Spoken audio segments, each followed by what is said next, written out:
নমস্কার বন্ধুরা, আমি কৃষ্ণেন্দু আমার এই বাংলা চ্যানেলে আপনাদের সকলকে স্বাগত জানাই। আজকে একটা গুরুত্বপূর্ণ বিষয় নিয়ে আপনাদের সঙ্গে কথা বলবো। সেটা হচ্ছে চুপ থাকার অসীম ক্ষমতাকে যদি আমরা বুঝতে পারি তাহলে আমরা আমাদের জীবনকে আমূল পরিবর্তন করতে। দেখুন, আমাদের জীবনে কখনো কখনো কঠিন সময় কিন্তু নেমে আসে, কিন্তু সেই কঠিন সময়টা যদি বাইরে প্রকাশ হয় তখন বাইরের মানুষগুলো আমাদের সময়টাকে আরও কঠিন করে দেয়। তাই যে সময় আপনার কঠিন পরিস্থিতি চলবে সেই সময় আপনাকে চুপ থাকতে হবে। কখনোই বেশি মাথা গরম করে আমাদের কোনো জায়গায় এগোনো যাবে না। কেন? এটা বুঝতে হবে। এর পেছনে একটা বিজ্ঞান রয়েছে, একটা সায়েন্স রয়েছে। যে সায়েন্সটা হলো আমাদের এই ব্রেন 10 বিলিয়ন নিউরন দিয়ে তৈরি। এই নিউরন অ্যাক্টিভ থাকে ইলেকট্রিসিটির মাধ্যমে, যেটা আমাদের শরীরের দহন ক্রিয়ার মাধ্যমে আমরা পেয়ে থাকি। আর এই দহন ক্রিয়া চালাতে সাহায্য করে আমাদের ব্রেন। এখন আপনি আপনার ব্রেনকে অতিমাত্রায় যদি সব জায়গাতেই কাজে লাগাতে চান, সব জায়গাতেই যদি ইনভলভ করে রাখেন, তখন ওই ব্রেন শরীরকে ইনস্ট্রাকশন দিতে ব্যর্থ হবে এবং আপনার শরীরের সেই দহন ক্রিয়ার ব্যাঘাত ঘটবে এবং তার ফলে আপনার স্নায়ু কিন্তু ঠিকমতো কাজ করতে পারবে না। তাই চুপ থাকাটা কিন্তু আমাদের অনেক উপকারে লাগে। প্রয়োজনের অতিরিক্ত বেশি জায়গায় আপনি কথা বলতে যাবেন না। প্রয়োজনের অতিরিক্ত কথা বলতে যাওয়া মানেই হলো আমরা বিবাদে পড়ি। আপনাকে কেউ ছোট করছে বা আপনার গুরুত্ব কেউ বুঝতে চাইছে না, তখন আপনি চুপ থাকুন। চুপ থাকলে আপনি আপনার নিজের লক্ষ্যের দিকে আপনি আপনার ব্রেনকে ব্যবহার করতে পারবেন।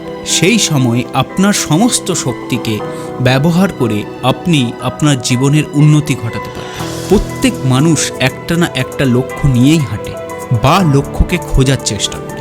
এখন আমরা কোন লক্ষ্যটায় গিয়ে পৌঁছাবো, কোন লক্ষ্যটায় গিয়ে আমরা সফলতা পাবো, সাকসেস পাবো, সেটা আমাদের ওপর ডিপেন্ড করে। আমাদের ওপর ডিপেন্ড করে আমাদের চেষ্টা। আমরা যেটা ভাবছি সেই ভাবনা চিন্তা নিয়ে আমরা যেটা চেষ্টা করছি, সেই চেষ্টার মাধ্যমে আমরা কিভাবে এগোতে পারি, এতটুকুই শুধুমাত্র আমরা পরিকল্পনা করতে পারি। বাকি পরিকল্পনা কিন্তু সময় করে। আমরা যে চেষ্টাটা করছি সেটা সময়ের সাথে সাথে একটা না একটা সময় কিন্তু সমাজের বুকে আপনি প্রতিষ্ঠিত হবেনই এবং তার জন্যে আপনাকে বেশি বিবাদে জড়ালে চলবে না।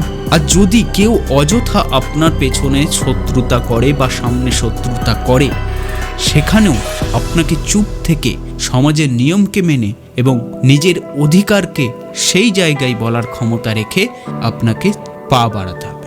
অযথা অনর্গল আপনি কথা বলে গেলেন, তাতে কিন্তু কোনো লাভ হবে না।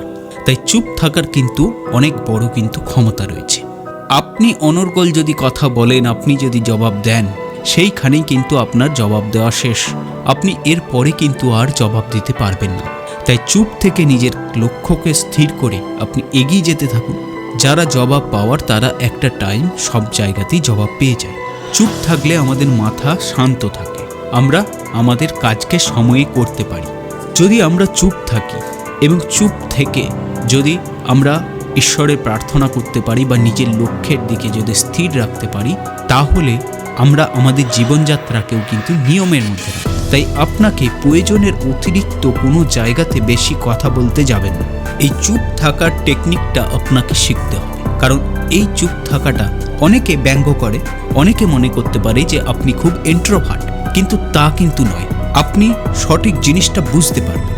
চুপ থাকলে সবার কথা আপনি শুনতে পারবেন। মানুষ কখন কোন জিনিসটা বুঝতে পারে না, যখন মানুষ শোনার ক্ষমতা হারায়।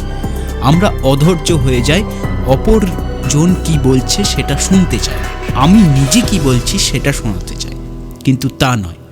আপনি কি বলছেন সেটা শোনানোর আগে অন্যজন কি বলছে সেটা শুনতে শিখতে হবে। তার জন্যে আপনাকে চুপ থাকতে হবে এবং যখন সবার কথা শুনে আপনি বলতে শিখবেন, সেই সময় আপনার বলার কথা কিন্তু অনেকটাই যুক্তিযুক্ত এবং প্রযোজ্য হবে এবং সবাই আপনার কথা শুনবে, আপনার গুরুত্ব বাড়বে, আপনি আপনার নিজের জীবনের উন্নতি ঘটাতে পারবেন এবং সঠিক সময়ে আপনি আপনার সফলতাকেও পেয়ে যাবেন। তাই এই চুপ থাকার কিন্তু গুরুত্ব কিন্তু অনেক।